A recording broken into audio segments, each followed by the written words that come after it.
আব্দুল্লাহ আল জুবাইর আপনি লিখেছেন, ব্যাংক থেকে লোন নেওয়া হারাম, কিন্তু বিপদে পড়ে কেউ যদি নিয়ে ফেলে এই গুনাহের ক্ষমা কি হবে? কিভাবে তওবা করলে আল্লাহ তাআলা মাফ করবেন? ভাই আব্দুল্লাহ আল জুবাইর, সুদী ব্যাংকের লোন বা সুদী প্রতিষ্ঠান থেকে সুদভিত্তিক লোন নেওয়া হারাম।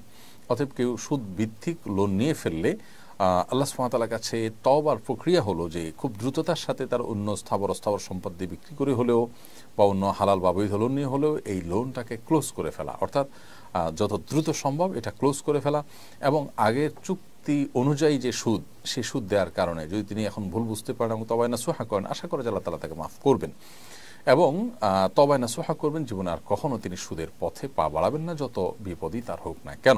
আশা করে যে আল্লাহ রাব্বুল আলামিন ক্ষমা করবেন, কারণ তিনি ক্ষমাশীল, তিনি ক্ষমাকে ভালোবাসেন। ইন্নাল্লাহা ইউহিব্বুত তাওয়াবিনা ওয়া ইউহিব্বুল মুতাতাহহিরিন। আল্লাহ তাআলা তওবা করে আল্লাহর দিকে যারা আসেন তাদেরকে আল্লাহ তাআলা ভালোবাসেন, বিধায় তওবা করে গুনাহ মাফ চাইলে আশা করে যে আল্লাহ তাআলা মাফ করবেন।